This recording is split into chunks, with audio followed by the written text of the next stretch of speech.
మరి ఎవరో కాదు ఆర్పి పట్నాయక్ గారు ఈరోజు మనతో పాటు ఉన్నారు. సో సార్తో మాట్లాడదాం, ఒకసారి ఆ మెమరీస్ అన్ని మనం కూడా గుర్తు చేసుకుందాం. నమస్తే సార్.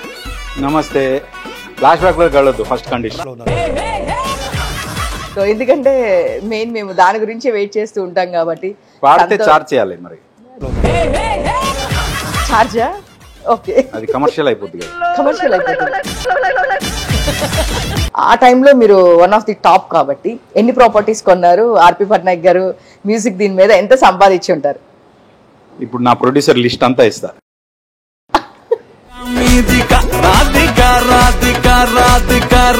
డెఫినెట్ గా ఆ టైంలో ఉన్న వాళ్ళందరూ ఇక్కడ ప్రాపర్టీస్ కానీ ల్యాండ్స్ కానీ అందరూ ఆ టైంలో ఉన్న వాళ్ళందరూ ఎక్కువ తీసుకునేవాళ్ళు.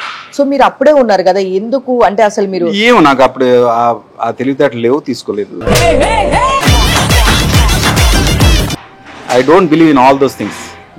సి మన లైఫ్లో మనకి పుట్టిన దగ్గర నుంచి చనిపోయేంత వరకు ఒక జర్నీ ఉంటుంది.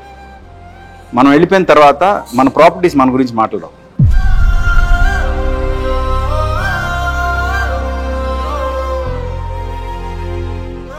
సార్ మా కోసం ఒక టైటిల్ సాంగ్, నీకోసం టైటిల్ సాంగ్.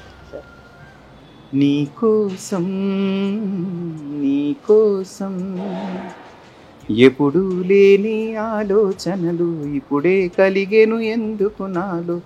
నీకోసం నీకోసం ఈ లోకమిలా ఏదో కలలా. ఎలా మీరు ఇన్స్పిరేషన్ ఎవరు సార్ మ్యూజిక్ కి మీకు? అంటే చిన్నప్పటి నుంచి పాడేవాడిని.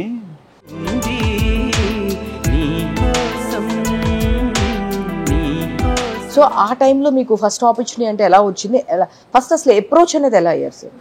ఫ్రాంక్గా ఇప్పటివరకు నేను ఎన్ని సినిమాలు చేశాను, ఏ సినిమా కూడా నాకు సినిమా వండని అడగలేదు. ఫేవరెట్ సాంగ్ మీరు పాడిన పాటల్లో కోదండ రాముని చూడు సార్, 2 లైన్స్ సార్ నాకు వస్తుంది ఒక్కటి. కోదండ రాముణ్ణి చూడు కోరింది చేటివాడు, ఆ సుందరాంగుణ్ణి చూడు మా తల్లి సీతమ్మ జోడు.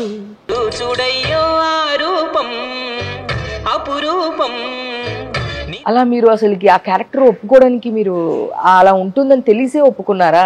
అసలు దాని బ్యాక్ స్టోరీ ఏంటి సార్, సినిమా బ్యాక్ స్టోరీ? అంటే ఫ్రాంక్గా కళ్ళు పైకి పెట్టడం ఏదైతే మీరు మొత్తం సినిమా లెంత్ లో చూస్తున్నారో,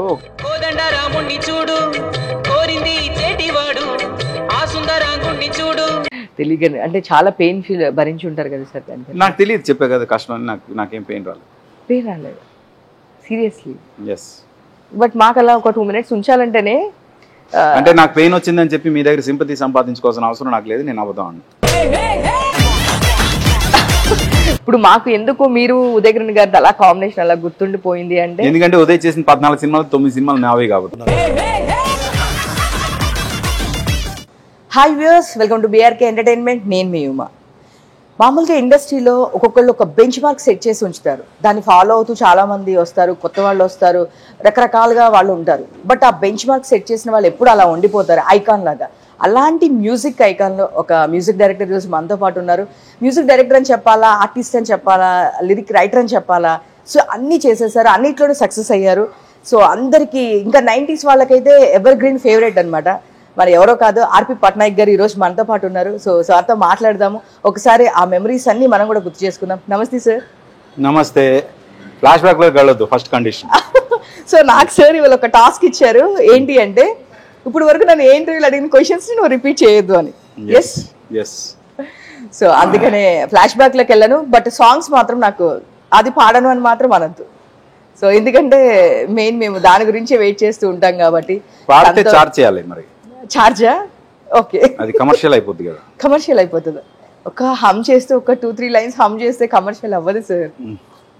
సంతోషం కానీ ఇంకా అవన్నీ కల్ట్ హిట్స్ అనమాట. సో ఇలా చాలా సాంగ్స్ చాలా మందికి ఫేవరెట్ ఉండే.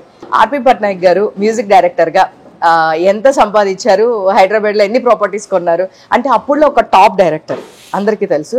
తర్వాత ఆర్టిస్ట్గా ఎన్ని చేసినా సరే అప్పుడు ఒక మ్యూజిక్ డైరెక్టర్, ఒక టాప్ డైరెక్టర్. ఇప్పుడు ఇంకా అన్ని చేంజెస్ మిగతా దానిలో కూడా దిగుతూ వస్తున్నారు. ఆ టైంలో మీరు వన్ ఆఫ్ ది టాప్ కాబట్టి ఎన్ని ప్రాపర్టీస్ కొన్నారు ఆర్పి పట్నాయక్ గారు? మ్యూజిక్ దీని మీద ఎంత సంపాదించి ఉంటారు? ఇప్పుడు నా ప్రొడ్యూసర్ లిస్ట్ అంతా ఇస్తా. మొత్తం ప్రొడ్యూసర్స్ దగ్గర అందరికీ వెళ్ళి ఆర్పి మీ దగ్గర నుంచి ఎంత రెమ్యునరేషన్ తీసుకున్నాడు, ఎంత డిమాండ్ చేశాడని అడగండి. దాన్ని బట్టి మీకు మొత్తం లిస్ట్ వచ్చేస్తుంది. వాళ్ళు కాదు సార్, మీరు చెప్పాలి కదా సార్. అదే అంటే నేను ఇప్పటివరకు ఎవరి దగ్గర ఏమి డిమాండ్ చేయలేదు. వాళ్ళు ఎంత ఇస్తే అంత తీసుకున్నాను. అది నా మెయింటెనెన్స్ వరకు వచ్చింది అంతే. నాకు సొంత ఇల్లు కూడా లేదు ఇప్పుడు. ఎంత ప్రాపర్టీ అని మీరు అడిగితే నేనేం చెప్పాలి? There is nothing like that. I don't work for money, I work for my passion. So అంటే అప్పుడులో Chennai to Hyderabad film industry move అయ్యేటప్పుడు ఉన్న వాళ్ళ పర్సన్స్లో చక్రి గారు కానీ మీరు కానీ ఇక్కడ అప్పుడు స్టార్ట్ చేసిన పర్సన్స్లో మీరు మెయిన్ పర్సన్స్, మీరే ఉన్నది అప్పుడు పిల్లర్స్, లైక్ పిల్లర్స్ అని చెప్పొచ్చు. సో అప్పటి నుంచి ఉన్నారు కాబట్టి, ఇంత పెద్ద పెద్ద హిట్స్ తీశారు కాబట్టి డెఫినెట్గా ఆ టైంలో ఉన్న వాళ్ళందరూ ఇక్కడ ప్రాపర్టీస్ కానీ ల్యాండ్స్ కానీ అందరూ ఆ టైంలో ఉన్న వాళ్ళందరూ ఎక్కువ తీసుకునేవాళ్ళు. సో మీరు అప్పుడే ఉన్నారు కదా, ఎందుకు అంటే అసలు మీరు ఏమో నాకు అప్పుడు ఆ తెలివితేటలు లేవు, తీసుకోలేదు. ఆ తీసుకోలేదు, అలా ఉండిపోయింది అంతే, తీసుకోకుండా. అంటే మీతో పాటు ఉన్న వాళ్ళు తీసుకుంటూ ఉంటుంటారు కదా, ఎప్పుడు మీరు డిస్కస్ చేయడం కానీ ఆ టైంలో ఉన్న వాళ్ళు ఏం చేయలేదు? అంటే ఫ్రాంక్గా నేను నా ప్రొఫెషన్ గురించి తప్ప ఇంకేమీ ఆలోచించను. నెక్స్ట్ చేయబోయే సినిమా ఎలా చేయాలి, మ్యూజిక్ ఎలా చేయాలి అంతే ఆలోచిస్తే తప్పితే ఇప్పుడు రాబోయే డబ్బులతో ఎక్కడ పెట్టాలి, ఈ డబ్బులు ఏం చేయాలి, ఇది ఎక్కడ ఇది చేయాలి, మ్యూజిక్ చేయాలి, అవి ఇప్పుడు ఆలోచించలేదు. ఇప్పటివరకు ఆలోచించను, ఫ్యూచర్లో కూడా ఆలోచించను. I don't believe in all those things. C మన లైఫ్లో మనకి పుట్టిన దగ్గర నుంచి చనిపోయేంత వరకు ఒక జర్నీ ఉంటుంది. మనం వెళ్ళిపోయిన తర్వాత మన ప్రాపర్టీస్ మన గురించి మాట్లాడవు, మన వర్కే మన గురించి మాట్లాడుతుంది. అంత సెల్ఫిష్గా ఉంటాను నేను. నా వర్కే నా గురించి మాట్లాడాలి. ఇంకా మిగతావి నేను ఎంత లెగసీ అంటే నా పరంగా నేను ఎన్ని ప్రాపర్టీస్ కొన్నాను, పలానా దగ్గర ఇవన్నీ నావే అని చెప్పుకునేంత సెకండ్ క్లాస్ నేచర్ నాది కాదు. నాది కొంచెం హై గ్రేడ్ నేచర్. ఏంటంటే ఉన్నది ఒకటే పేరు, ఉన్నది ఒకటే లైఫ్. ఈ లైఫ్ని బతికేంత వరకు డిగ్నిఫైడ్గా బతకాలి. వెళ్ళిపోయే టైంకి ఈ పేరు బతికి ఉండాలి. దానికోసం ఏం చేయాలి అనే దాని మీద నేను వర్క్ చేస్తాను. చూసినప్పుడు కొన్ని స్టేట్మెంట్ పాస్ చేశారు మీరు, నాకు మ్యూజిక్ రాదు కానీ మ్యూజిక్ డైరెక్టర్ని అయ్యాను అని చెప్పేసి. సో అంటే రాగాలు అవన్నీ కరెక్ట్గా నాకు మ్యూజిక్ తెలిసి చేయడం వేరు, బట్ నేను ఫీలే చేస్తాను అని చెప్పేసి చెప్పారు. సో దాని గురించి ఏం చెప్తారు అసలు? అలా మీరు అనడానికి అంటే అలా పాసిబిలిటీ ఉంటుందా? అంటే ఇప్పుడు సౌత్ ఆఫ్రికాలో ఏదో కాంగో, సౌత్ ఆఫ్రికా అని ఆఫ్రికన్ కంట్రీస్ ఏదో కాంగో అనే దేశంలో నల్లోళ్ళు కొంతమంది కలిసి వాళ్ళ కొండల మధ్యలో డ్రమ్స్ వాగిస్తూ ఏదో సంగీతం చేస్తారు. వాళ్ళకి ఏం మ్యూజిక్ వచ్చు? అంతెందుకు, మనకి ఇక్కడ చాలామంది ట్రైబ్స్ ఉంటారు కదా కొండల్లో. ఆ ట్రైబ్స్ వాళ్ళు అక్కడ మ్యూజిక్ చేస్తారు, పాటలు పాడతారు. వాళ్ళకి ఏం మ్యూజిక్ వచ్చు చెప్పండి? వాళ్ళకి ఏం వచ్చు మ్యూజిక్? వాళ్ళు ఏమైనా నేర్చుకున్నారు? ఇట్స్ ఆల్ అబౌట్ మ్యూజిక్ అనేది దానికి ఒక థియరిటికల్ స్ట్రక్చరల్ ఫామ్ తీసుకొచ్చింది. క్లాసికల్ మ్యూజిక్ కానీ వెస్టర్న్ మ్యూజిక్ కానీ ఇవన్నీ కూడా థియేటర్ స్ట్రక్చరల్ ఫామ్ తర్వాత వచ్చింది.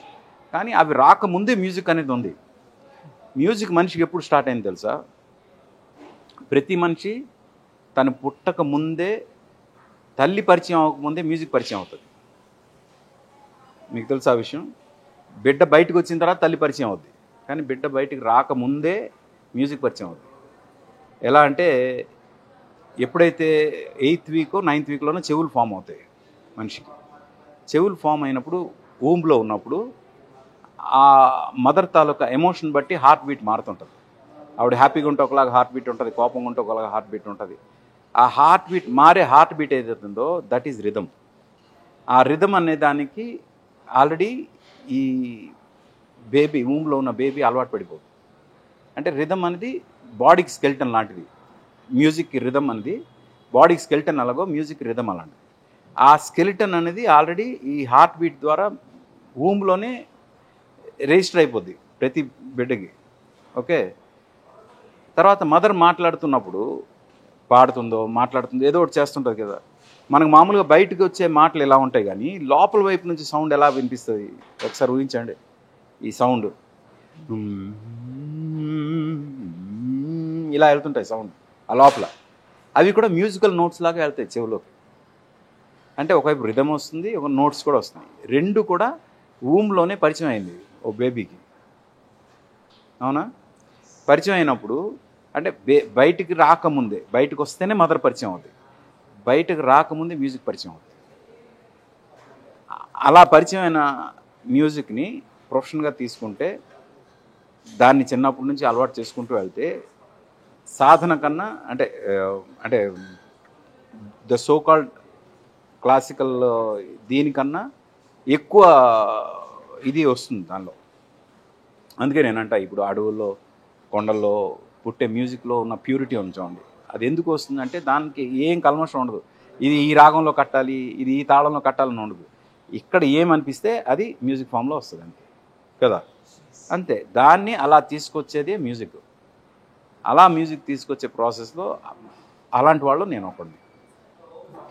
అయితే నాకు రీసెంట్గా ఒక ఇది అర్థమైంది ఏంటంటే మ్యూజిక్ అనేది జస్ట్ లైక్ దట్ ఏదో వచ్చేలేదు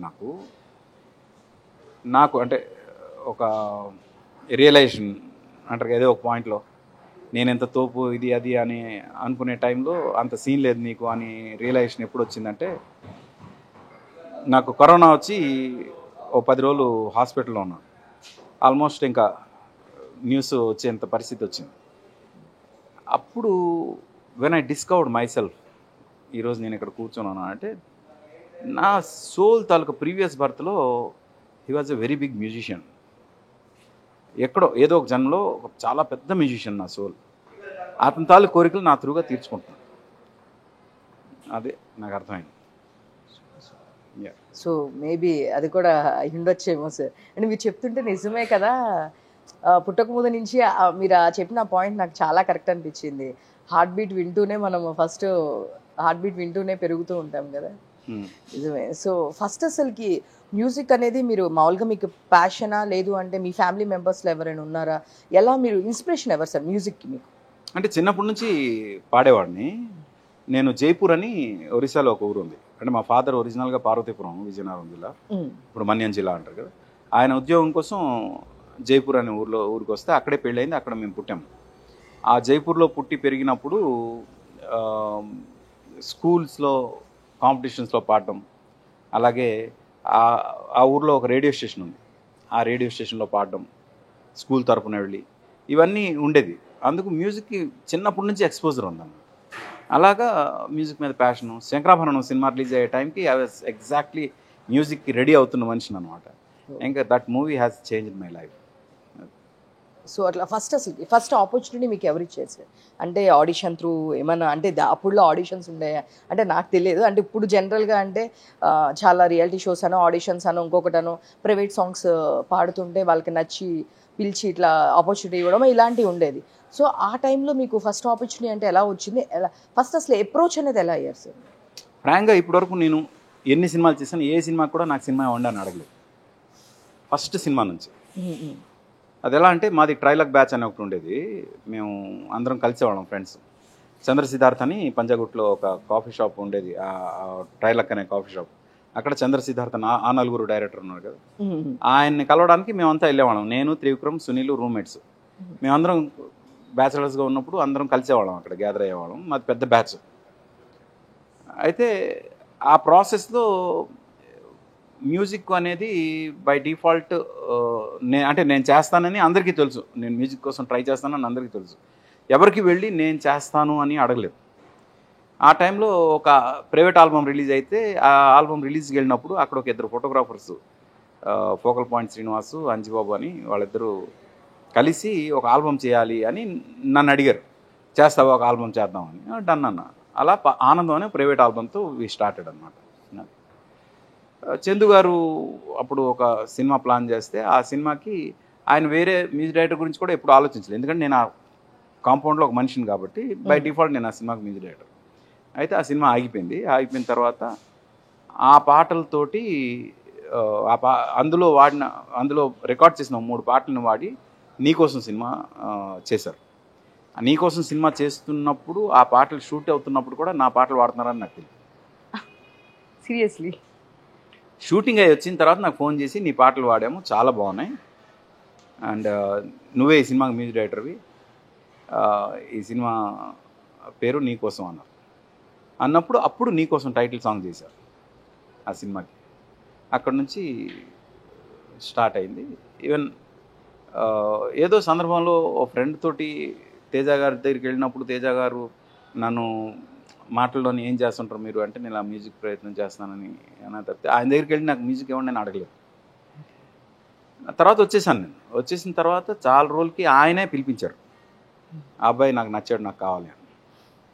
అంతేగాని ఇప్పటివరకు ఏ సినిమా కూడా నా అంతటి నేను వెళ్ళి మీ సినిమా నేను చేస్తానని అడగలేదు. అన్నీ అలా వచ్చింది. అన్నీ అంటే థ్యాంక్ఫుల్లీ అంటే నేను నమ్మేది ఏంటంటే నేను ఆ సినిమాకి యాప్ట్ అనిపిస్తే వాళ్ళు నన్ను అడుగుతారు. నేను నా అంతటి నేను వెళ్ళి అడిగితే వాళ్ళు మొహమాట పడి నాకన్నా మంచి మ్యూజిక్ ఇచ్చే వాళ్ళకి పక్కన పెట్టేసి నాకు ఇస్తే ఆ సినిమాకి అన్యాయం జరుగుతుంది నా ఫీలింగ్.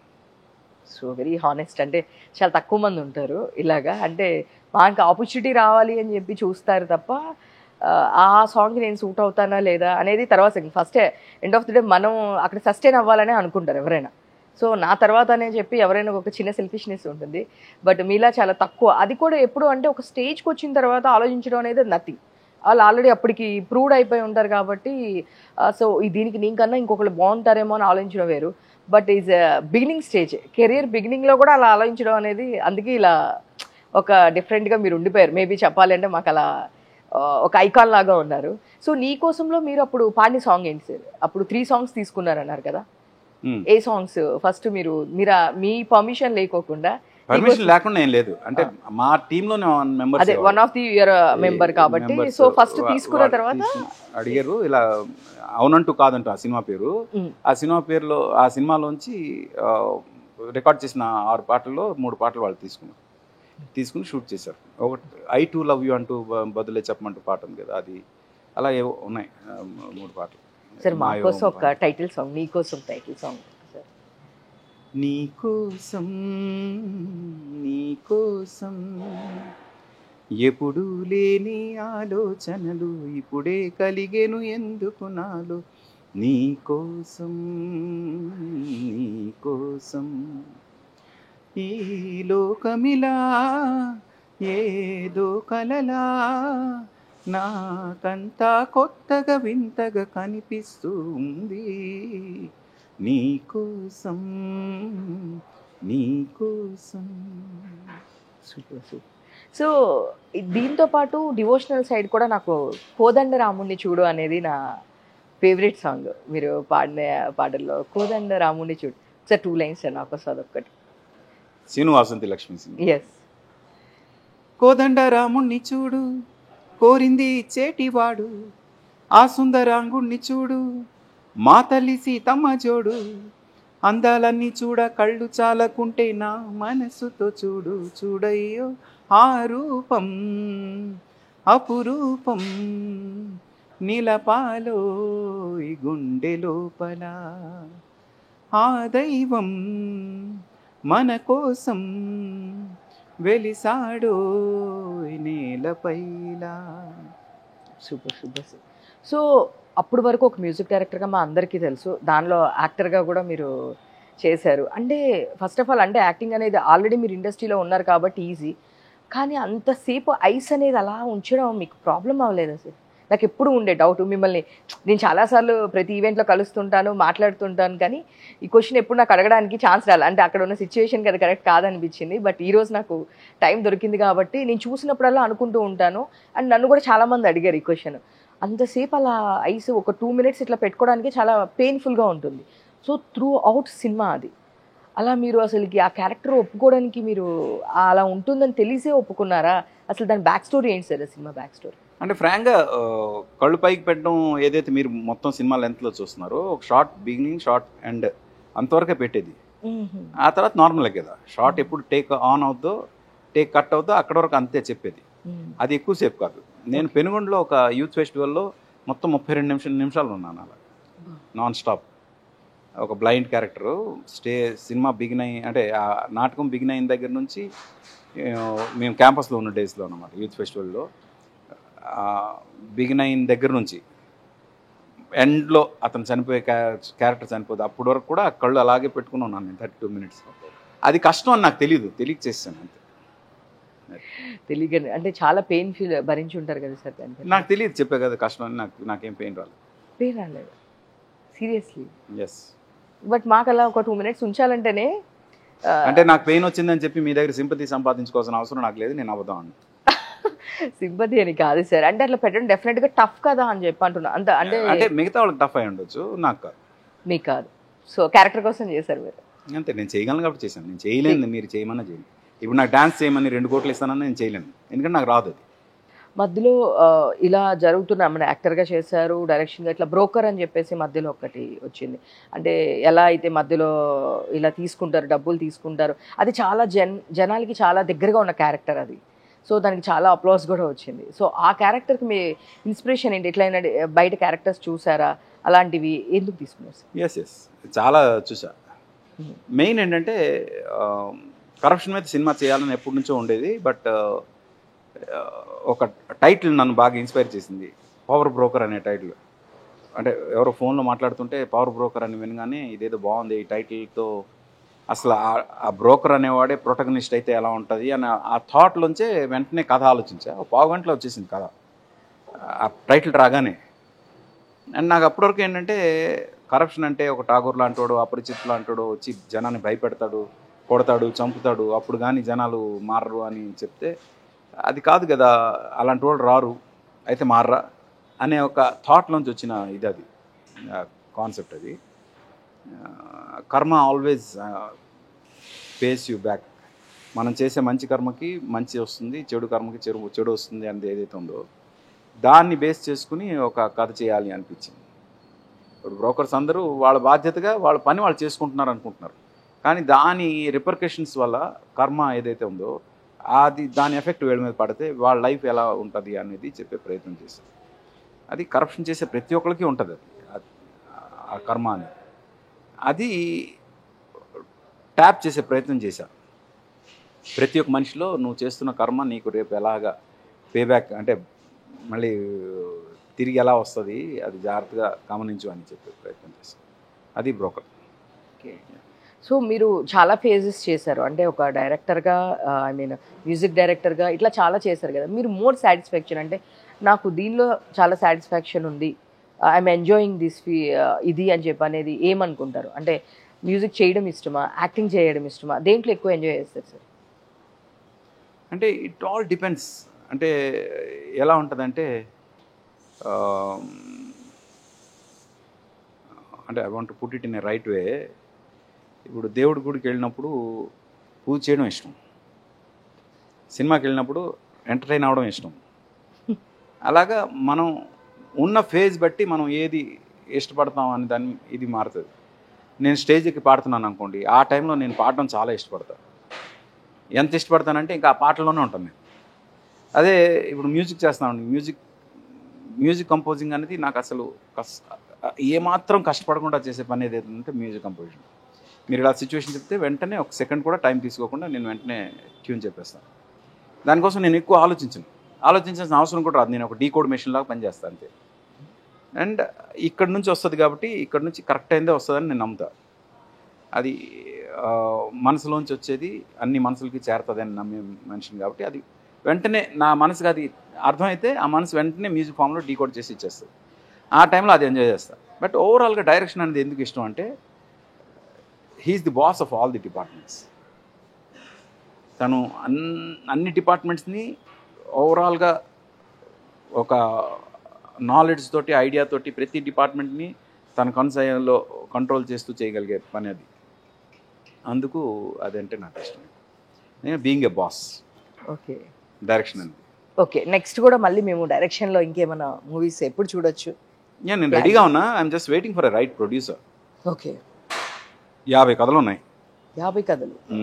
ఓకే. నేను ఒక్క నిమిషం కూడా వేస్ట్ చేయను నా లైఫ్లో. చెప్పే కదా, ఉన్నది ఒకటే లైఫ్, దీనైతే వేస్ట్ చేయను. నేను ఎప్పుడు ఖాళీగా ఉండను. I keep writing or composing or doing something. ఈరోజు అది అవసరం ఉందా లేదా నేను చూడను. ఎందుకంటే రేపు సడన్గా నాకు వరుసగా 4 సినిమాలు వస్తే 4 సినిమాలు ఒకేసారి డైరెక్ట్ చేయగలిగేంత స్టఫ్ నా దగ్గర ఉండాలి అనేలాగా నేను ప్రిపేర్ అయ్యి ఉంటాను ఇప్పుడు కూడా. ఇండస్ట్రీలో నాకు తెలిసి అంటే చాలామంది మీకు ఫ్రెండ్స్ ఉంటారు. సో జెమినీ సురేష్ గారు మీరు కాంబినేషన్ ఎట్లా అలా కుదిరింది? అంటే మీకు జెమినీ సురేష్ గారు one of the close person అని నేను విన్నాను. సో ఎలా మీ ఇద్దరు స్నేహం? అంటే ఆర్టిస్ట్ అండ్ మీరు మ్యూజిక్ డైరెక్టర్ అండ్ మీరు కూడా ఆర్టిస్ట్గా చేశారు. సో మీ ఇద్దరు కాంబినేషన్ ఎలా అలా వర్కౌట్ అయింది సార్? భీమవరం బ్యాచ్ తోటి నాకు తెలియకుండా ఏదో ఒక ఇది ఉంది. అంటే నేను ఎప్పుడో భీమవరంతో ఏదో కనెక్షన్ ఉండి నాకు. ఫస్ట్ సునీలు త్రివిక్రమ్ వాళ్ళిద్దరితో స్టార్ట్ అయింది. అక్కడ నుంచి నాకు ఫ్రెండ్ సర్కిల్ అంతా కూడా భీమవరం సర్కిల్ ఎక్కువ. తర్వాత కిరణ్, తిరుమల నాగ రైటరు, జెమిని సురేష్, ఇలాగ అందరం అనమాట. అలాగా ఒక్కొక్కరు అందరితో అలా క్లోజ్గా, అంటే సునీల్ వల్లే వీళ్ళందరూ పరిచయం. ఫ్రాంక్గా Sunil is the centre point అందరూ పరిచయం అవడానికి. బట్ నాతో ఎక్కువ ట్రావెల్ అవ్వడానికి ఇష్టపడేవాడు, నాతో పాటు కంటిన్యూ అవుతున్నారు. అది అలాగా జెమిని సురేష్ నాతో పాటు ఎక్కువ ట్రావెల్ అవుతుంటారు కాబట్టి నేను తను ఎక్కువ కలిసి తిరుగుతుంటాం. సో ఎలా మీరు అందరూ స్టార్టింగ్ డేస్ నుంచి రూమ్మేట్స్ సార్? త్రివిక్రమ్ గారు, సునీల్ గారు, మీరు? మేము ముగ్గురం రూమ్మేట్స్. ఓకే. మీరు మీ దగ్గర ఉన్నప్పుడు వాళ్ళు ఏమైనా మూవీస్ చేశారా సార్? అంటే మీతో అవుట్ సైడ్? మా ముగ్గురులో ఫస్ట్ మూవీ ఆపర్చునిటీ వచ్చింది నాకే. మీకే? త్రివిక్రమ్ ఇండిపెండెంట్గా కాదు కానీ తను ఘోస్ట్ రైటర్గా చేసేవాడు, అంటే అసిస్టెంట్ రైటర్గా పోసాని కృష్ణమురళి గారి దగ్గర చేసేవాడు. చాలా బిజీగా ఉండేవాడు. ఆ టైంలోనే పవిత్ర బంధం ఇలాంటి సినిమాలన్నీ వచ్చాయి తను రాస్తున్నప్పుడు. సునీల్ గారితో ర్యాప్ ఎట్లా ఉండేది సార్? సునీల్ గారు ఎట్లా ఉండేవాళ్ళు బిఫోర్? అంటే ఆయన ఆన్ స్క్రీన్ మమ్మల్ని నవ్విస్తూ ఉంటారు, మా అందరికి మామూలుగా నవ్విస్తాడు, బై డిఫాల్టే నవ్విస్తూ ఉంటాడు ఎప్పుడు. He is a very good critic, చాలా మంచి క్రిటిక్ తను. ఏది రైట్ ఏది రాంగ్ అనేది పర్ఫెక్ట్గా చెప్పగలడు, జడ్జిమెంట్ చాలా బాగుంటుంది. అన్నిటికీ మించి ఈరోజు సునీల్ ఏం అవ్వాలనుకున్నాడు అది అయ్యాడు. ఇన్నేళ్ళు ఏమీ అవ్వలేదు తను అవ్వాలనుకుంది. మా క్యాంప్ అంటే మేము రూమ్మేట్స్గా ఉన్నప్పుడు తను ఎప్పుడు కూడా విలన్ అవ్వాలి, మంచి విలన్ అవ్వాలి అనుకున్నాడు కానీ కమెడియన్ అవ్వాలని ఎప్పుడు అనుకోలేదు. సడన్గా తను కమెడియన్గా ముద్ర పడిపోయి అలా కమెడియన్గా ఎస్టాబ్లిష్ అయిపోయాడు. కానీ విలన్ అవ్వాలని తనకి ఎక్కువ ఉండేది. ఈరోజు విలన్గా తను చాలా సినిమాలు చేస్తాడు. ఈరోజు he achieved what he wanted. So మాట్లాడుతుంటారా సార్? షేర్ చేసుకుంటూ ఉంటారా? కలుస్తుంటారా? అప్పుడప్పుడు రేర్గా కలుస్తుంటాం, బట్ కలిసినప్పుడు చాలాసేపు మాట్లాడుకుంటాం. త్రివిక్రమ్ గారు ఎలా ఉండేవాళ్ళు? ఆయన ఎప్పుడు రైటింగ్ మీద ఉండేవాళ్ళ? ఆయన ఎలా ఉండేవాళ్ళు సార్ త్రివిక్రమ్ గారు? సీను చాలా తెలివైనడు, మోర్ దెన్ ఎనీథింగ్. అంటే చాలా తెలివైనడు, అంటే ఎక్కువ చదివేసిన మనిషి. ప్రతి చాప్టర్ గురించి కూడా, ప్రతి టాపిక్ గురించి కూడా అనర్గళంగా ఎంతసేపు అయినా మాట్లాడగలిగేంత విద్వత్తు ఉన్న మనిషి తను. అంటే తన గురించి, తన నాలెడ్జ్ గురించి ఎంత మాట్లాడినా తక్కువే. అంటే నాకు తనతో ట్రావెల్ చేసిన కాబట్టి ఐడియా ఉంది. Maybe that is the reason why people like him allot.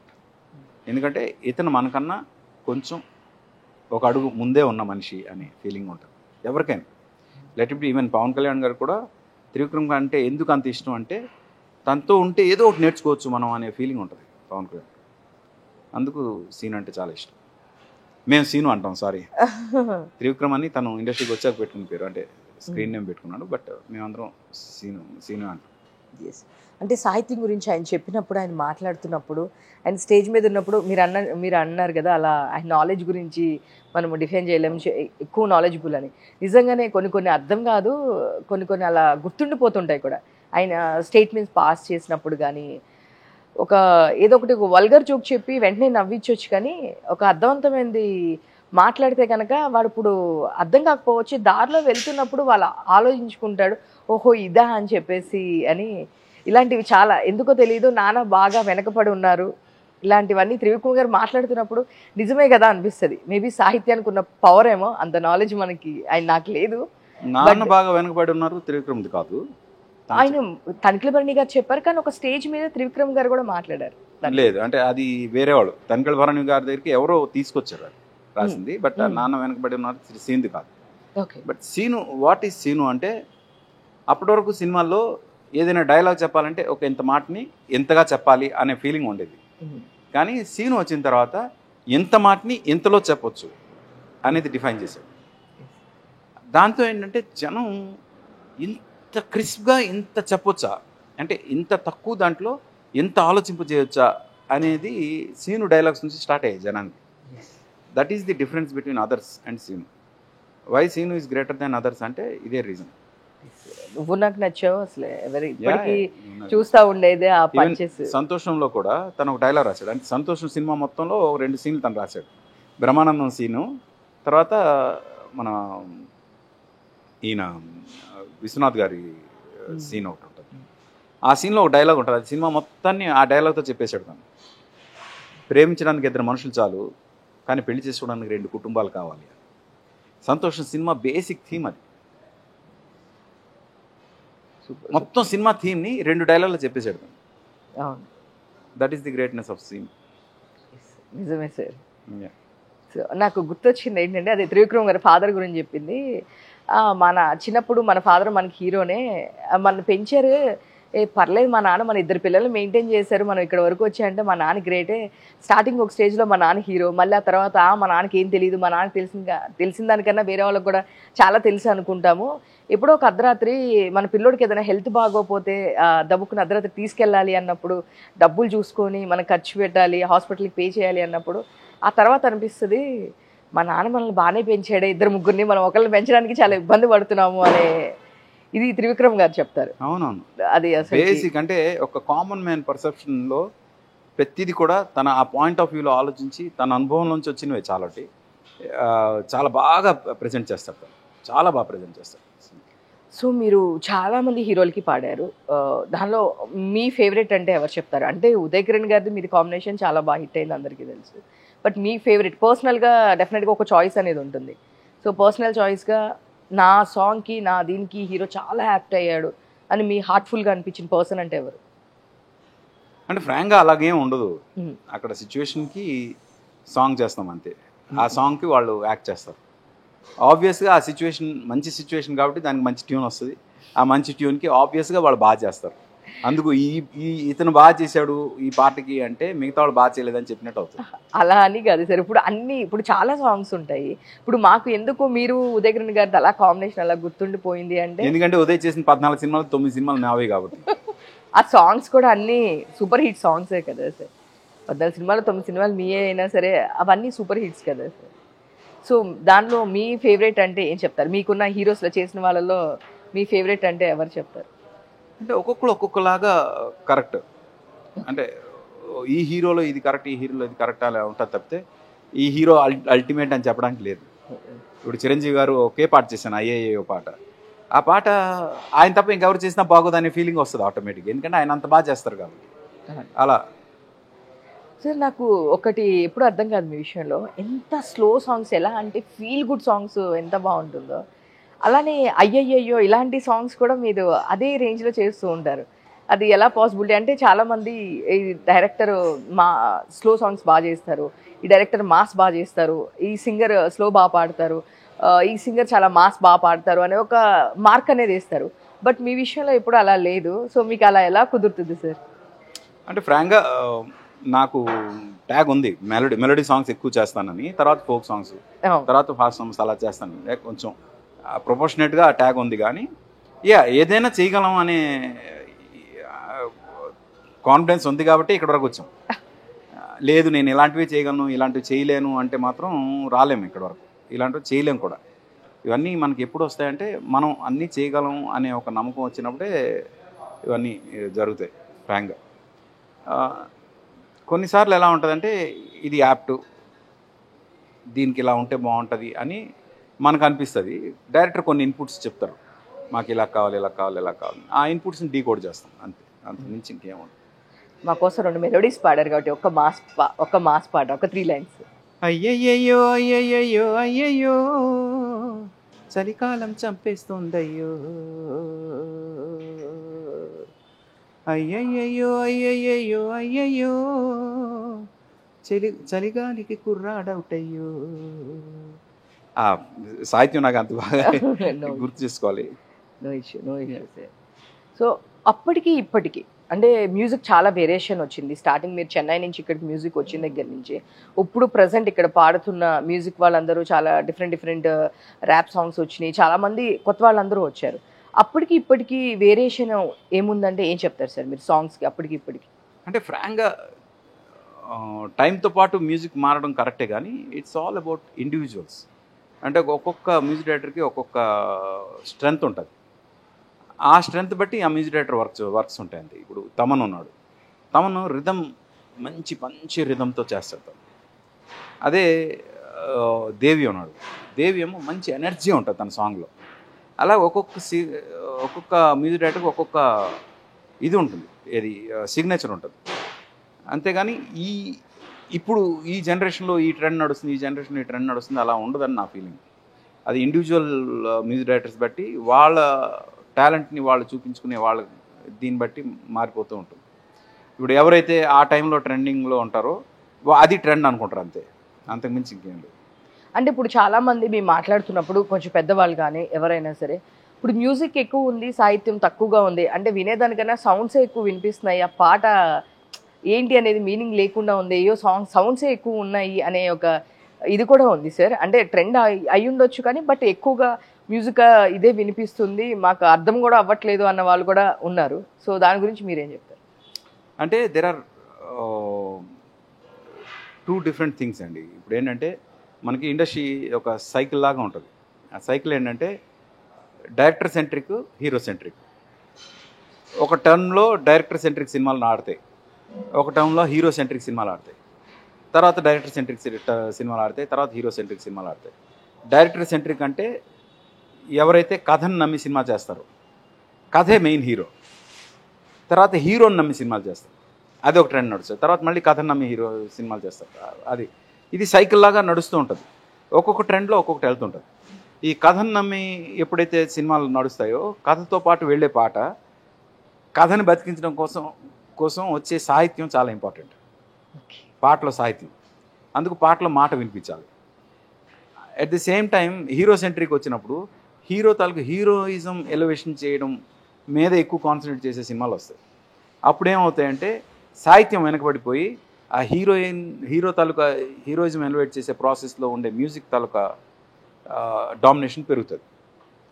అందుకు స్టోరీ సెంట్రిక్, హీరో సెంట్రిక్ ఈ రెండు సైకిల్లాగా వెళ్తున్నప్పుడు ఎప్పుడైతే స్టోరీ సెంట్రిక్ వస్తాయో అప్పుడు మీకు తెలిసి మా టర్మ్లో ఎప్పుడైతే మేము చేసినప్పుడు డైరెక్టర్ సెంట్రిక్ ఉండేవి, అందుకు సాహిత్యం వినిపించే పాటలు చేసాం. ఇప్పుడు హీరో సెంట్రిక్ నడుస్తుంది, అందుకు హీరోని ఎలివేట్ చేసే సాంగ్స్ ఎక్కువ వస్తాయి, అంతే, అంతకుమించి ఇంకేం. సో అంటే నేను ముందే చెప్పాను మీకు ఇంటర్వ్యూ ముందే కాంట్రవర్సీ నేను అడగను అని చెప్పి.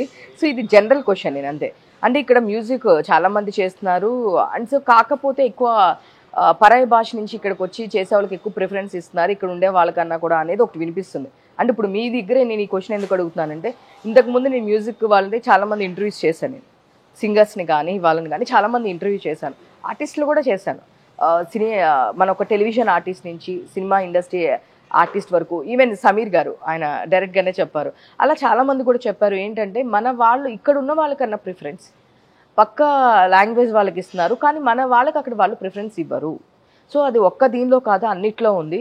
సో మీ మ్యూజిక్లో కూడా ఇక్కడ ఉన్న వాళ్ళకన్నా ఎక్కువ అవుట్ ఆఫ్ లాంగ్వేజ్ వాళ్ళకి ప్రిఫరెన్స్ ఉండేది అనేది ఒకటి వినిపిస్తుంది. మీరేం చెప్తారు సార్ మీ పాయింట్ ఆఫ్ వ్యూలో? ఒక్కొక్కరికి ఒక్కొక్క పాయింట్ ఆఫ్ వ్యూ ఉంటుంది, ఒక్కొక్కరు ఒక్కో రకంగా చెప్పారు. మిమ్మల్ని అడిగితే మీరేం చెప్తారు? అంటే పాటకు ఎవరు న్యాయం చేస్తారనేది ఇంపార్టెంట్, అదే లాంగ్వేజ్ నుంచి వచ్చేవారు అనేది ఇంపార్టెంట్ కాదు నా ఉద్దేశం. అంటే ఇప్పుడు ఒక పాట శ్రేయా ఘోషల్ పాడింది అనుకోండి, ఇంకా శ్రేయా ఘోషల్ తర్వాత అంతకన్నా బాగా పాడేవాళ్ళు ఎవరు ఉంటారు చెప్పండి? ఇప్పుడు ఆవిడ పరాయ భాష, ఆవిడకి ఛాన్స్ ఇవ్వకూడదంటే ఆ పాటకి ఆవిడ చేసిన న్యాయం ఏదైతే ఉందో అంతకన్నా బాగా న్యాయం చేసేవాళ్ళు ఎవరైనా ఉంటారు? సింపుల్ ఒక ఎగ్జాంపుల్ చెప్తాను. అలాగా ఆ పాటకి ఎవరు న్యాయం చేస్తారో వాళ్ళు ఉంటారు, అంతేగాని లేదు మన తెలుగు వాళ్ళకి ఇవ్వకూడదు పరాయ భాష వాళ్ళకి ఇవ్వాలి అంటే ఈరోజు 100 మందికి పైగా ప్లేబ్యాక్ సింగర్స్ హైదరాబాద్లో ఉండరు. ఎందుకున్నారు 100 మందికి పైగా? బాహుబలి లాంటి సినిమాలో మొత్తం మన తెలుగు వాళ్ళే పాడారు, మరి ఎవరు బయట వాళ్ళేరే. పార్ట్ 1 బాహుబలి చూడండి, మొత్తం మన తెలుగు వాళ్ళే హైదరాబాద్ పిల్లలే పాడారు. అదేం లేదు, there is nothing like that. ఒకప్పుడు ఉండేది, నేను ఒప్పుకుంటాను. నేను రాకముందు ఓన్లీ బయట వాళ్ళు పాడితేనే పాటలు, ఇక్కడ వాళ్ళు ఎవరు పాడడానికి వీల్లేదండి. మేము వచ్చిన తర్వాత చాలామందికి పరిచయం చేసాం మేము. ఆ ప్రాసెస్లో చాలామంది కొత్త వాళ్ళు రావడం మొదలుపెట్టారు. పాడుతా తీగ అనే ప్లాట్ఫామ్ ద్వారా చాలామంది కొత్త సింగర్స్ వచ్చారు. అలాగా డిఫరెంట్ మ్యూజిక్ ప్లాట్ఫామ్స్ నుంచి వచ్చిన చాలామంది సింగర్స్ ఈరోజు చాలా బిజీ సింగర్స్. వాళ్ళ డేట్స్ కూడా దొరకనంత బిజీగా ఉన్నారు స్టేజ్ ప్రోగ్రామ్స్లో, అంత బిజీగా ఉన్నారు మన తెలుగు సింగర్స్. తెలుగు సింగర్స్కి అవకాశాలు లేవని అయితే నేను అన్ను. Out of 100 songs 80 songs are sung by Telugu singers. Only 20 songs బహుశా బయట వాళ్ళు పాడుతున్నారేమో, కానీ 80 మంది మన వాళ్ళే పాడుతున్నారు, 80 songs. సో మీకు మోర్ సాటిస్ఫాక్షన్, మీరు వర్క్లో సాటిస్ఫాక్షన్ అనేది కామన్. మీరు చెప్పారు నేను ఏ వర్క్ చేస్తే గుడికి వెళ్తే ఒకలాగా, మూవీకి వెళ్తే ఎంజాయ్ చేస్తాను, ఎంటర్టైన్మెంట్ అన్నారు. సో మీరు దేనిలో ఎక్కువ మోర్ మనీ పరంగా దేనిలో ఎక్కువ సాటిస్ఫాక్షన్ ఉన్నారంటే ఏం చెప్తారు? అంటే యాక్టర్గా, డైరెక్టర్గా, మ్యూజిక్ డైరెక్టర్గా, సింగర్ గారు, వాట్ ఎవర్, దేనిలో ఎక్కువ సాటిస్ఫాక్షన్ మనీ పరంగా అంటే ఏ చెప్తారు సార్? మనీ పరంగా అంటే ఫ్రాంక్గా నేను పాడతాను కాబట్టి నేను స్టేజ్ షోలు ఇస్తాను, వాటిలో డబ్బులు వస్తాయి నాకు. డబ్బులు వచ్చేది అక్కడ ఒక్క దగ్గర నాకు. మ్యూజిక్ డైరెక్టర్గా నేను ఇప్పటివరకు సంపాదించింది ఏం లేదు. అలాగే డైరెక్టర్గా నేను ఇప్పటివరకు ఒక హిట్ కూడా చేయలేదు. అందుకు నాకు నేను ఇంత పెద్ద హిట్ కొట్టాను కాబట్టి నాకు ఇప్పుడు ఇంత రెమ్యునరేషన్తో నేను ఈ సినిమాలు చేస్తున్నానని చెప్పడానికి లేదు. అందుకు మనీ పరంగా అయితే I'm as a singer I'm happy. So మీరు ఎక్కువ యూఎస్ అవుట్ ఆఫ్ షోస్ చేస్తూ ఉంటారు కాబట్టి ఇప్పటి వరకు మీరు ఎన్ని షోస్ చేస్తుంటారు సార్ ఇన్ ఇయర్స్లో? కౌంట్ చేయలేదండి. కౌంట్ చేయలేదు. సో ఇన్ ఇయర్స్లో ఐ మీన్ ఎప్పుడు రెగ్యులర్గా అంటే నేను కాల్ చేస్తుంటాను, డెఫినెట్గా మీరు యూఎస్లో మంత్లో కంపల్సరీ యూఎస్లో ఉంటారు అని చెప్పేసి నేను ఇయర్కి ఒక 1 month వెళ్తాను. ఇయర్కి 1 month అంతే. సో ఇన్ ఇయర్స్లో స్టేజ్ షోస్ సార్, స్టార్టింగ్ డేస్లో స్టేజ్ షోస్ అంటే మీతో పాటు ఎవరు ఎక్కువ చేసేవాళ్ళు సార్? అంటే ఇప్పుడు స్టేజ్ షోస్ చాలా తగ్గినాయి మనకి ఇక్కడ చెప్పాలంటే రెగ్యులర్ వైజ్. అప్పుడులో స్టేజ్ షోస్ చాలా ఎక్కువ ఉంటాయి కదా, ఆ టైంలో రఘు కుంచయ్య గారు వీళ్ళందరూ ఉన్నారా? ఎక్కువ స్టేజ్ షోలు అప్పుడు తక్కువ, అప్పుడే తక్కువ ఉన్నాయి. ఇప్పుడు ఎక్కువ, చాలా ఎక్కువ. ఇంతమంది సింగర్స్ మీద ఇన్ని షోస్ వస్తున్నాయంటే అన్ని షోస్ వస్తున్నాయి. అప్పట్లో ఇన్ని లేవు. ఈవెన్ అమెరికాలో కూడా 2-3 అసోసియేషన్స్ ఉండేవి, వాళ్ళు మాత్రమే స్టేజ్ షోలు చేసేవాళ్ళు. ఇప్పుడు ఊరికి 3 అసోసియేషన్లు ఉన్నాయి, 3-4 అసోసియేషన్లు ఉన్నాయి. అందుకు స్టేజ్ షోలు చాలా పెరిగిపోయాయి. ఓకే. సో ఎన్ని కంట్రీస్లో పాడుంటారు సార్ ఇప్పుడు? ఏం కౌంట్ చేయలేదు. అది కూడా బాగానే ఉంటాయి, 10-15 కంట్రీలు ఉంటాయి. ఎన్ని ఇయర్స్ ప్రస్థానం సార్ మీ మ్యూజిక్ అంటే ఏం చెప్పారు? 99 నేను ఇంట్రొడ్యూస్ అయ్యా, 25 years అయిపోయింది. 25 years. ఓకే. సో దీంట్లో మీకు బెంచ్ మార్క్, మీకు వచ్చిన అప్లాజ్ ఎక్కువ అంటే చాలా మూవీస్ చేసినప్పుడు సార్ నా ఇది బాగుంది అని చాలా మనకు కాంప్లిమెంట్స్ వస్తూ ఉంటాయి. మీ అయితే అన్నీ అసలు సూపర్ హిట్సే. బట్ మీకు వచ్చిన ఫస్ట్ హ్యాపీగా ఫీల్ అయిన కాంప్లిమెంట్ అంటే మీకు గుర్తుంది, లేదు ఒక క్రిటిక్ ఇది బాగా చేయలేదు అన్నది అంటే రెండింటి గురించి అడిగిన వాళ్ళంటే ఎవరు చెప్తారు? హ్యాపీ అని కాదు కానీ నన్ను బాగా కన్ఫ్యూజ్ చేసేస్తున్న ఒక కాంప్లిమెంట్ ప్రాబ్లం చెప్తాను. నేను మ్యూజిక్ డైరెక్టర్గా ఎక్కువ సక్సెస్ చూశాను, కానీ పొరపాటున ఒక సినిమా యాక్ట్ చేశాను, అంటే శ్రీను వాసంతి లక్ష్మి యాక్ట్. నేను ఎక్కడికి వెళ్ళినా 100 మందిలో 80 మంది ఆ సినిమా గురించి మాట్లాడతారు, ఆ క్యారెక్టర్ గురించి మాట్లాడతారు. ఇన్ని సినిమాలు, ఇన్ని మ్యూజిక్లు, ఇంత సూపర్ హిట్లు కొట్టాను, వాటి గురించి మాట్లాడితే 20 మంది ఉంటారు. మిగతా 80 మంది ఈ క్యారెక్టర్ గురించి మాట్లాడతారు. అది నాకు కన్ఫ్యూజ్ చేస్తుంది బాగా. ఎందుకంటే ఇంత మ్యూజిక్ చేశాను, ఇంత సక్సెస్ ఇచ్చాను, ఇంతమందికి పెళ్ళిళ్ళు అవ్వడానికి కూడా కారణం అయ్యాను నా మ్యూజిక్తో. కానీ వాళ్ళందరూ పక్కన పెట్టేసి ఈ క్యారెక్టర్ గురించి ఎందుకు మాట్లాడుతున్నారా అని, అది ఎక్కువ కన్ఫ్యూజ్ చేస్తుంది.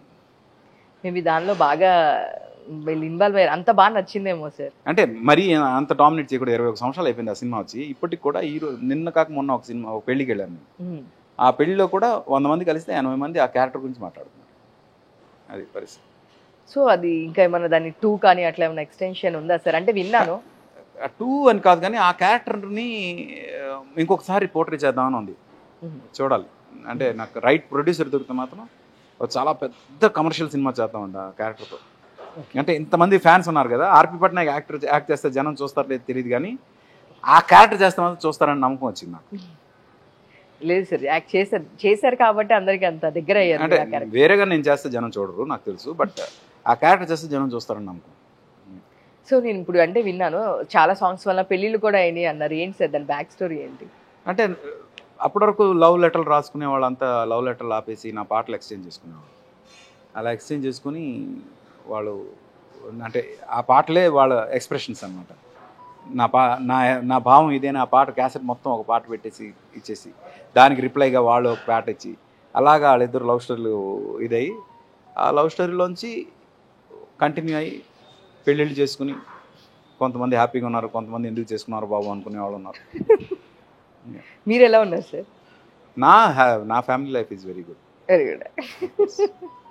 సో మీ ఇంట్లో అంటే మీరు తేజ గారు అంటే నాకు డిఫరెంట్గా అనిపించే ఇది చెప్పాలంటే ఫ్రాంక్లీ చెప్తున్నాను, నాకు మీరు తేజ గారు మీరందరూ మాట్లాడేదంతా ఒక డిఫరెంట్గా ఉంటుంది.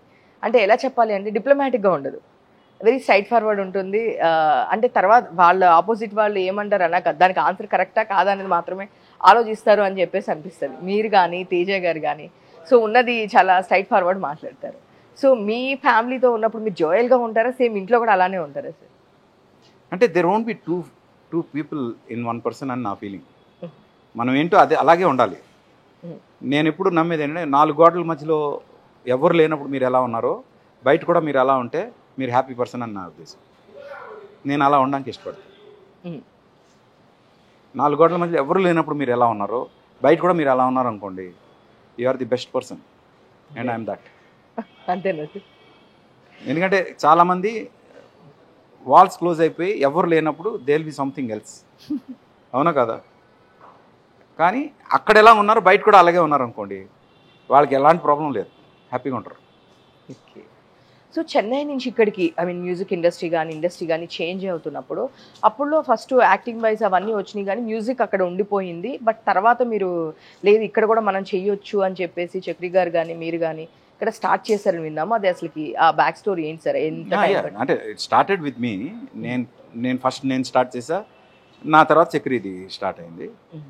అంటే చెన్నైలో రికార్డింగ్ చేస్తేనే హిట్ అవుతాయి పాటలు, ఇక్కడ రికార్డ్ చేయడానికి ఛాన్సే లేదు, రికార్డింగ్ ఎక్విప్మెంట్సే లేవు, టెక్నిక్సే లేవు, వీళ్ళే లేరు అనే టైంలో మేము చేసి ప్రూవ్ చేయడం వల్ల వీళ్ళు కూడా హిట్లు కొట్టారు. వీళ్ళ సినిమాలు ఎంత పెద్ద హిట్లు ఉన్నాయి, ఇక్కడే చేస్తున్నారు కదా అని అనడంతో ఇంకా చెన్నైలో ఉన్న మ్యూజిక్ డైరెక్టర్స్ అందరూ హైదరాబాద్ షిఫ్ట్ అవ్వాల్సి వచ్చింది.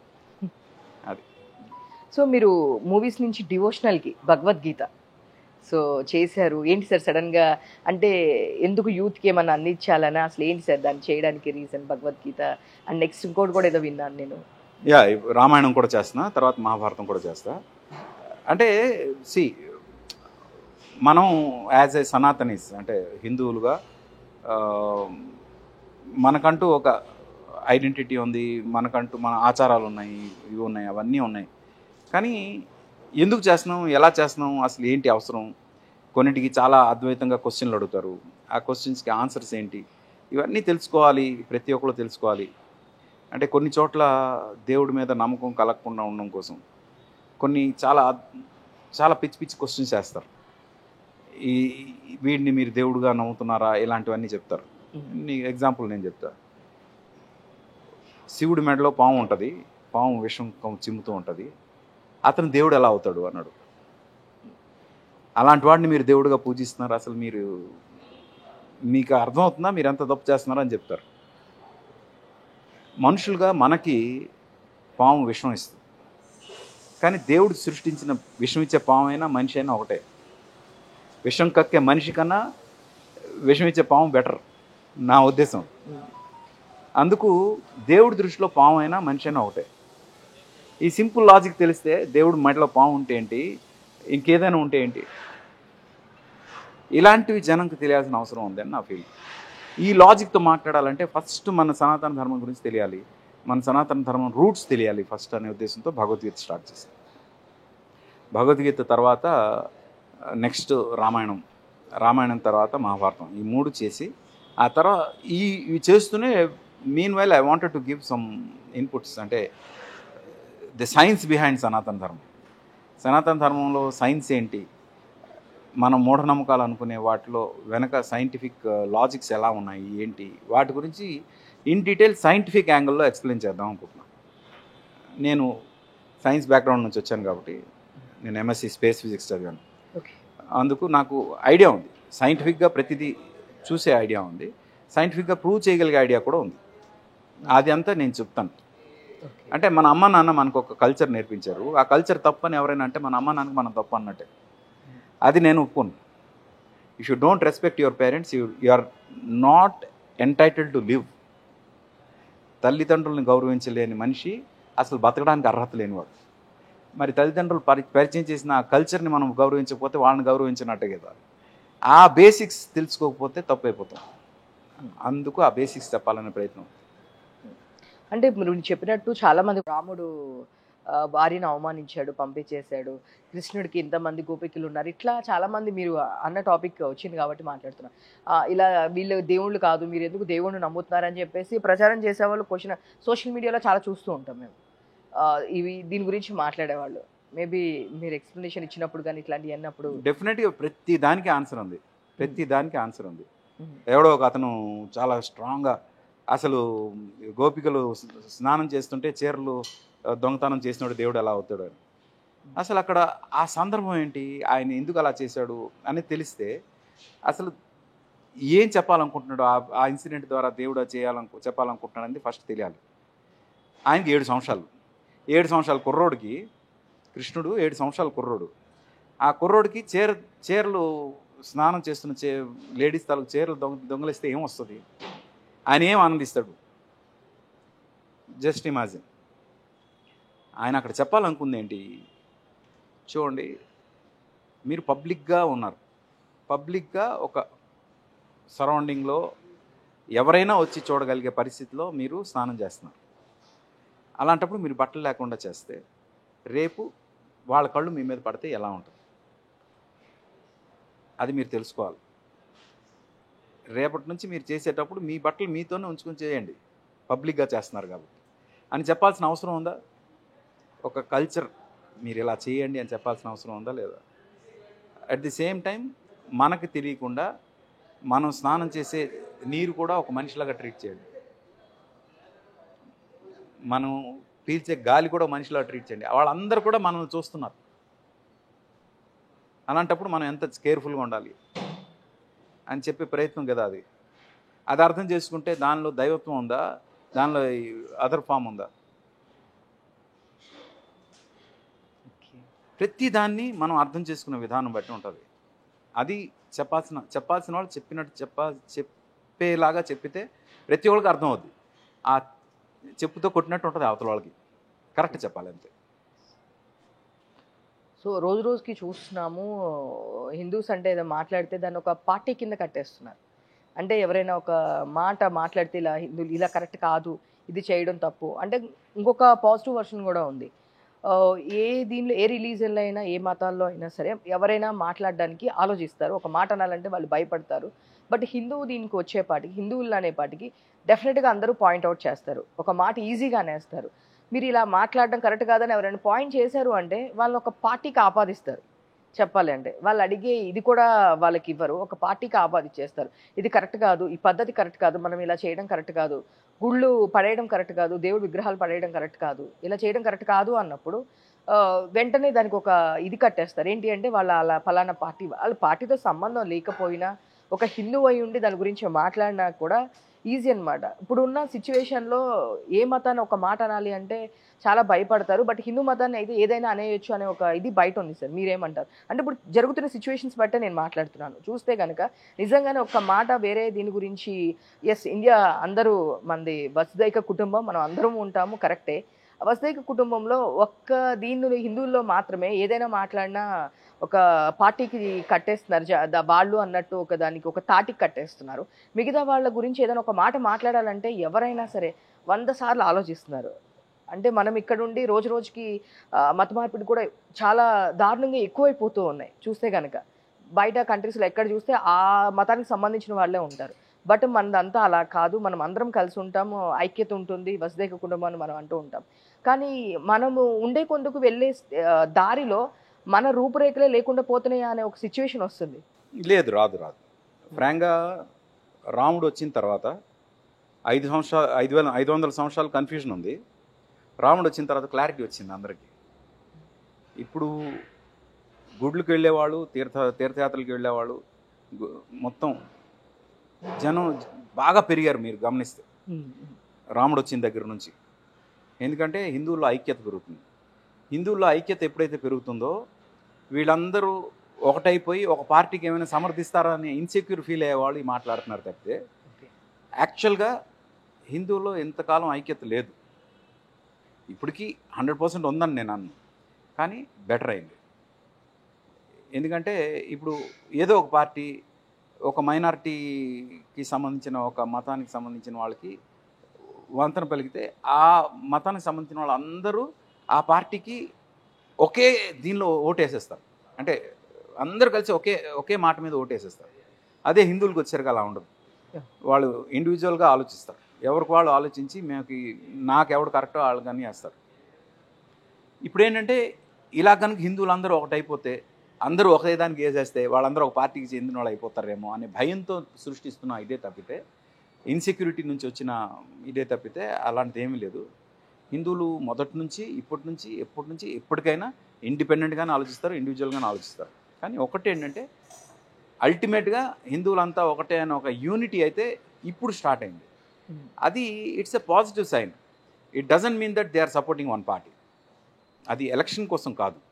మనందరం ఒకటే అని చెప్పుకోవాల్సిన పరిస్థితి మొన్న పెహల్గాం Yes. దీనిలోనే అర్థమైంది కదా. ఏంటి ఇప్పుడు మనందరం ఒకటి అవ్వకపోతే మనం ఎంత ఇన్సెక్యూర్డ్గా ఉన్నామని చెప్పాల్సిన పరిస్థితి వస్తుందేమో, అందుకు మనం అందరం కలిసి ఉండాలి అనే ఒక ఇది ఉంది. ఎంత తప్పు లేదు. అది ఒక పార్టీకి సపోర్ట్ చేయాల్సిన అవసరం లేదు. బట్ మనంతా ఒకటని చెప్పుకోవడం తప్పే ఉంది. మనం వేరు అని చెప్పుకుంటే తప్పు. కానీ సో ఇండియా పాకిస్తాన్ అంటే వాళ్ళు ఇంకొకటి పెట్టి మీరు ఇండియా పర్సన్ అని కాల్చి చంపడం అనేది ఇది.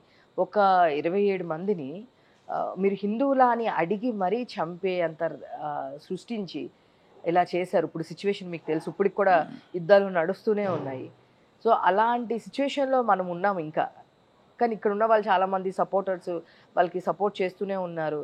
కానీ భర్త ముందు భార్యను అలా చంపేసి విగత జీవిగా ఒక భార్యను అలా నన్ను కూడా చంపండి అనే ఒక స్టేజ్కి వచ్చే వరకు వాళ్ళు అలా చేశారు.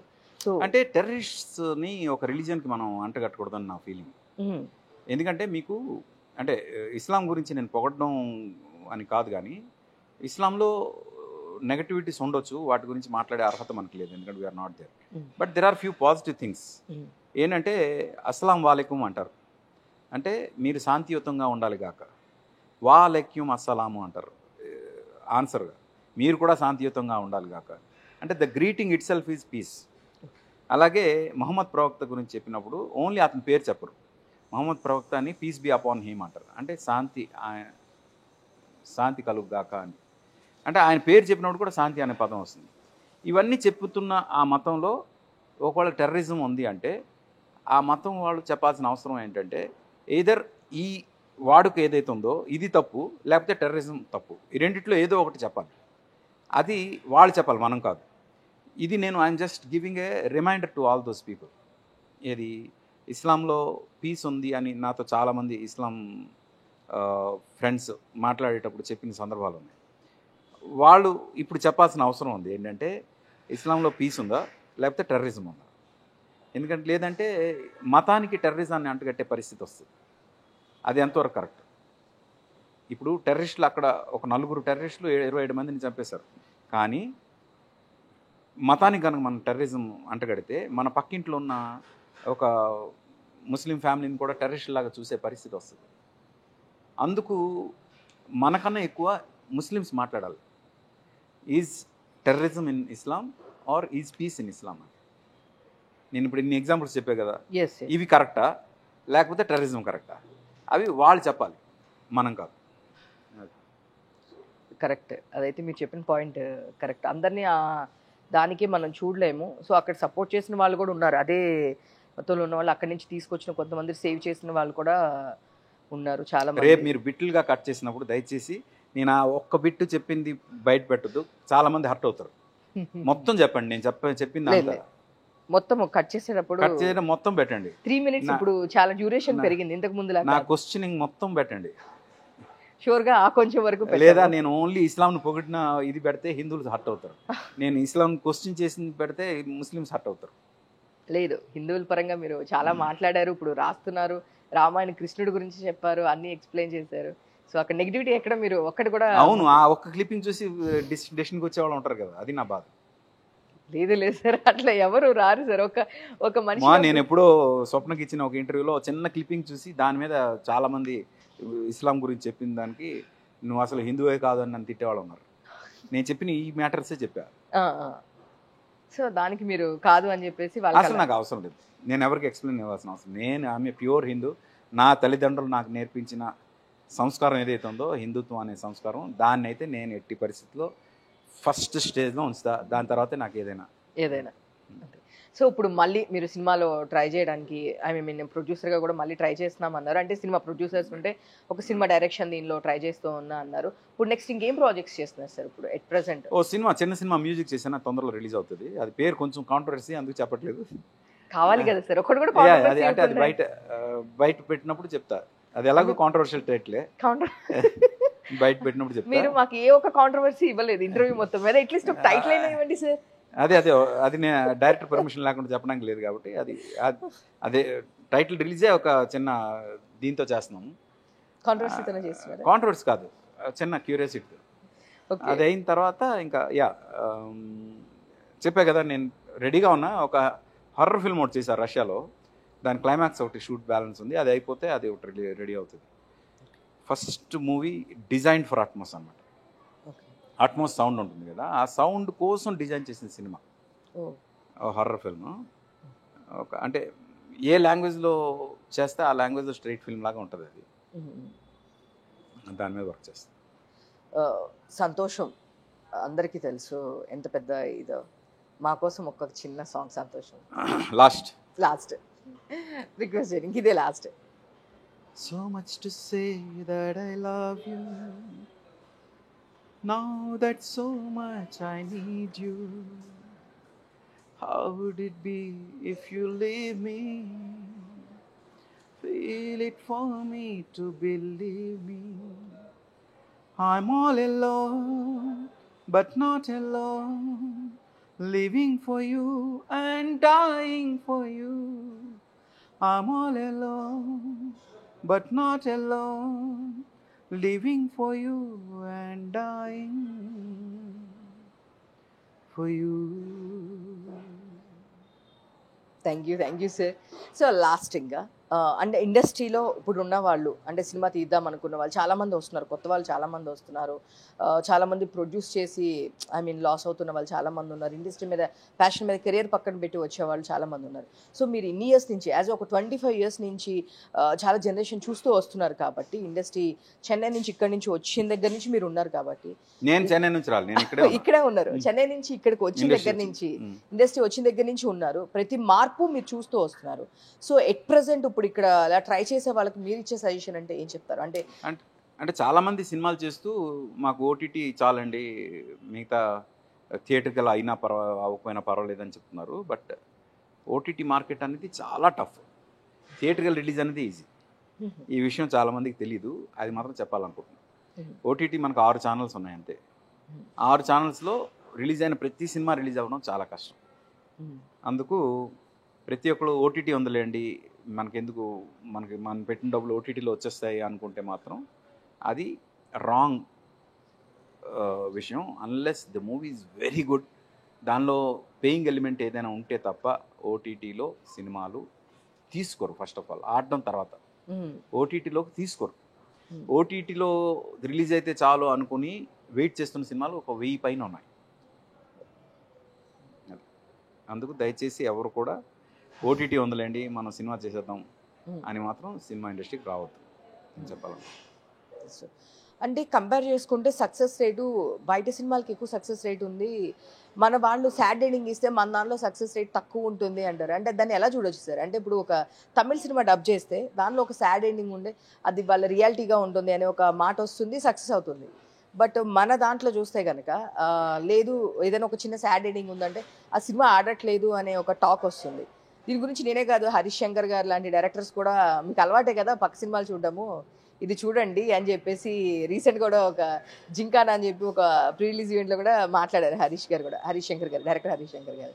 సో మీరేమంటారు? అంటే ఇక్కడ తీసే చూడట్లేదు, బయట లాంగ్వేజెస్ చూస్తున్నారు అనే ఒక ఇది ఉంది. ఓటీటీ వచ్చాక ఆ మైండ్ సెట్ పోయింది. ఓటీటీకి ముందు ఉండేది ఆ మైండ్ సెట్ మనకి, మన తెలుగు వాళ్ళు ఇలాంటి సినిమాలు తీయట్లేదు అందుకు మనం ఇది చూస్తున్నాం అని. అదే మన తెలుగు వాళ్ళు తీసినప్పుడు ఆ సినిమాలు చూడట్లేదు. కానీ ఇప్పుడు ఓటీటీ వచ్చిన తర్వాత అర్థమైపోయింది లాంగ్వేజ్, అంటే సినిమా లాంగ్వేజ్ అర్థమైంది ఓవరాల్గా జనంకి. ఏ భాషలో వచ్చిన సినిమాలు ఎలా ఉంటున్నాయి, మన భాషలో వచ్చిన సినిమాలు ఎలా ఉన్నాయి అర్థమవుతున్నాయి. కాబట్టి మనం కూడా అలాంటి సినిమాలు చేస్తే చూడడానికి రెడీగా ఉన్నారు. అదేం లేదు ఇప్పుడు మనం ఇలాంటి సినిమాలు తీయకూడదు అని రూల్ ఏం లేదు. ఇప్పుడు కమర్షియల్ ఫార్ములా ఏదైతే ఉందో అసలు ఆ ఫార్ములా సినిమాలు చేస్తేనే ఇప్పుడు మనం చూడడానికి రెడీగా లేము. ఓటీటీ వచ్చిన తర్వాత అంత మార్పు వచ్చింది మనకు. అందుకు there is nothing like that. ఇప్పుడు ఇలా మార్పు అంటే ఆడియన్స్లో చేంజ్ డెఫినెట్గా వచ్చింది. అందుకు ఇలాంటి ఎండింగ్ ఉన్న సినిమాలు తీయకూడదు, ఇలాంటి కథలు ఉన్న సినిమాలు చేయకూడదు అనే రూల్ లేదు. అవి ఆలోచించాల్సిన అవసరం లేదు. అల్టిమేట్గా సినిమా బిగిన్ అయిన దగ్గర నుంచి ఎండ్ అయ్యేంత వరకు మనం జనానికి ఎంగేజ్ చేయగలిగామా లేదా, వాళ్ళు బయటకు వచ్చినప్పుడు దాని గురించి పాజిటివ్గా మాట్లాడేంత మంచి సినిమా ఇచ్చామా లేదా, ఆ రెండు దృష్టిలో పెట్టుకుని సినిమా చేస్తే సినిమా ఆడుతుంది. సో మీ టైంలో ఆ టైంలో కన్నా కూడా ఇప్పుడు మార్కెటింగ్ మీద సినిమా మార్కెటింగ్ ఎక్కువ అయిపోయింది. సినిమాకి బడ్జెట్ ఎంత పెడుతున్నారో దానిలో ఆఫ్ ది బడ్జెట్ సినిమా ప్రమోషన్స్కి పెట్టాలి అనే పరిస్థితి ఇప్పుడు ఉంది. సో అప్పుడు సినిమా సాంగ్స్ బాగున్నాయా, ఆ క్యాసెట్స్ ది చూసామా, దాన్ని బట్టి ట్రైలర్ చూసామా, వెళ్ళారు, పోస్టర్ చూసి వచ్చిన వాళ్ళు కూడా ఉన్నారు ఆ టైమింగ్లో. సో ఆ హీరోని చూసి పోస్టర్స్ని చూసి సాంగ్స్ ఆడియో క్యాసెట్స్ విని వచ్చినారు. కానీ ఇప్పుడు చూస్తే సినిమాకి ఎంత పెడుతున్నారో దానిలో ఆఫ్ ది బడ్జెట్ మార్కెటింగ్కి పెట్టాలి, ఆ సినిమా ప్రమోషన్స్కి పెట్టాలి అనే ఒక పరిస్థితి వచ్చింది. సో ముందు ముందు ఇంకెలా అవుతుంది అంటారు? ఇది ఎంతవరకు ఇది కరెక్టే అంటారా? అంటే సినిమాకి half of the budget marketing పెట్టాలనే ప్రపోర్షన్ మీకు ఎవరు చెప్పారో నాకు తెలియదు. సినిమా బడ్జెట్ బట్టి ఉంటుంది. అంటే సినిమాకి ఒక్కొక్క సినిమాకి ఒక్కొక్క రేంజ్ ఆఫ్ బడ్జెట్ ఉంటుంది. ₹1,00,00,000 తీసే సినిమా ఉంటుంది, 100 కోట్లు తీసే సినిమా ఉంటుంది. ఇప్పుడు ₹1,00,00,000 తీసే సినిమా వాడు 50 లక్షలు పెట్టాలి, 100 కోట్లు తీసేవాడు 50 కోట్లు పెట్టాలంటే కుదరదు. అలా కాదు. మార్కెటింగ్ ఏంటంటే how many people you want to reach, ఎంతమందికి రీచ్ అవ్వడానికి మీరు ప్రయత్నం చేస్తున్నారు అనే దాన్ని బట్టి మార్కెటింగ్ ఉంటుంది. ఇప్పుడు ₹1,00,00,000తో సినిమా తీసేవాడు వాడు ఎంతమందికి రీచ్ అయితే చాలు ఆ ₹1,00,00,000 రావడం కోసం, దాన్ని బట్టి వాడు మార్కెటింగ్ చేసుకుంటాడు. 100 కోట్ల సినిమా చేసేవాడు వాడు ఎంత పెడితే ఎంతమందికి రీచ్ అయితే ఇది అవుతుంది.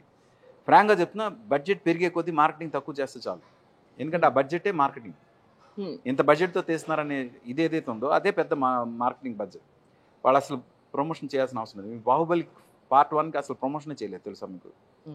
ఓన్లీ న్యూస్ ఛానల్సే ప్రమోషన్ చేసాయి. ఎందుకంటే వాళ్ళు ఫస్ట్ ఈవెంట్ చేశారు బాహుబలి.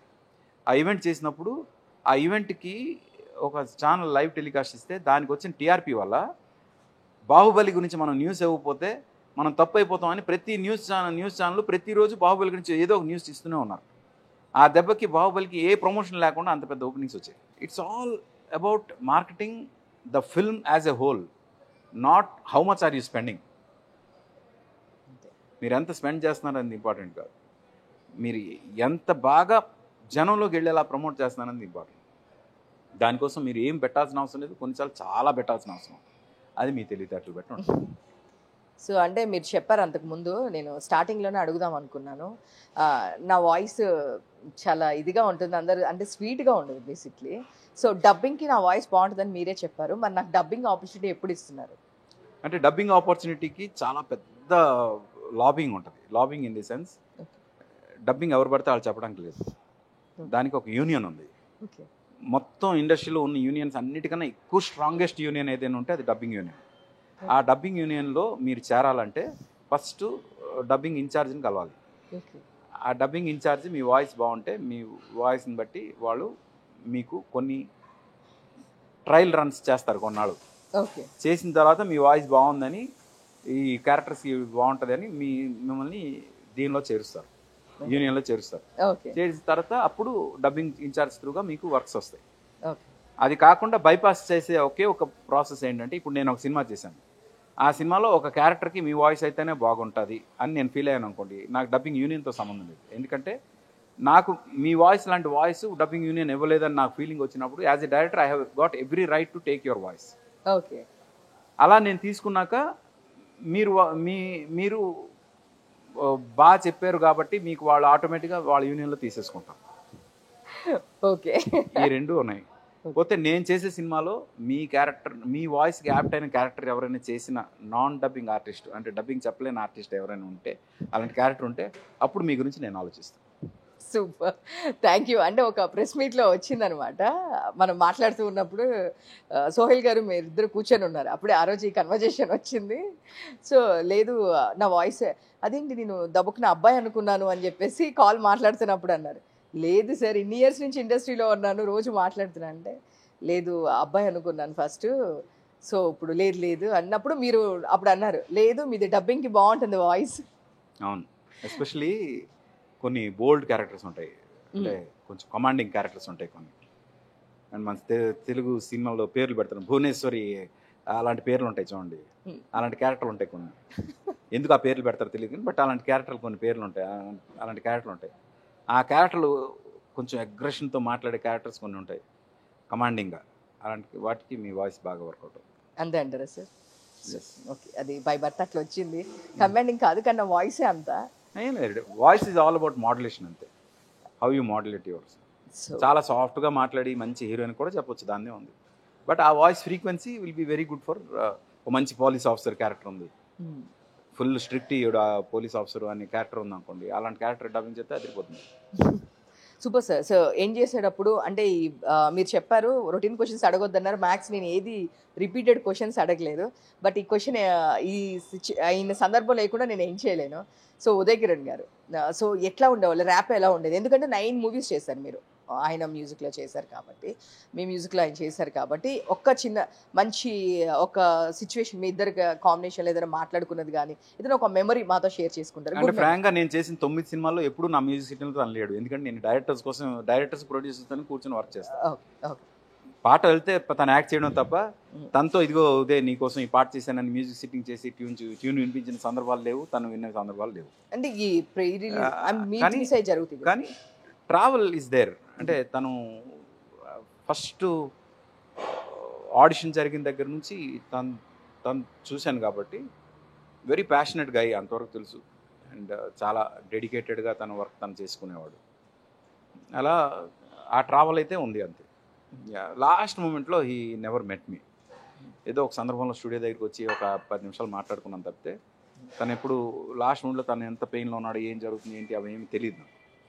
అందుకు నాకు అంటే ఆ ఫేజ్కి తను ఎలా వెళ్ళాడు ఏంటి అని చెప్పలేను నేను. Thank you so much. నాకు తెలిసి మీ డబ్బింగ్కి చాలా కాల్స్ వస్తూ ఉన్నాయి. దీని తర్వాత డబ్బింగ్ ఉంది మీకు, సో ఫినిష్ చేసుకొని వెళ్తారని ఇక్కడికి వచ్చారు. బట్ ఎన్ని డేస్ నుంచి నడుస్తూ ఉంది. ఫైనల్గా ఈ రోజు మాకు ఇంటర్వ్యూ ఇవ్వడానికి కుదిరింది. Thank you so much sir. మళ్ళీ నెక్స్ట్ మంచి మూవీ రిలీజ్లో ఆ కాంట్రవర్సీ మూవీ టైటిల్ అని చెప్పారు కదా, ఆ టైటిల్ మంచి పాట. సో మళ్ళీ అలాంటి మెలోడీస్ ఉంటాయా సార్? మీ మెలోడీస్ ఎక్స్పెక్ట్ చేయొచ్చు. బాగుంటాయి డెఫినెట్గా. మళ్ళీ అలాంటి సినిమా దీనిలో ప్రమోషన్స్లో డెఫినెట్గా మళ్ళీ మిమ్మల్ని తిరిగి కలుస్తాను. Thank you so much sir. Thank you.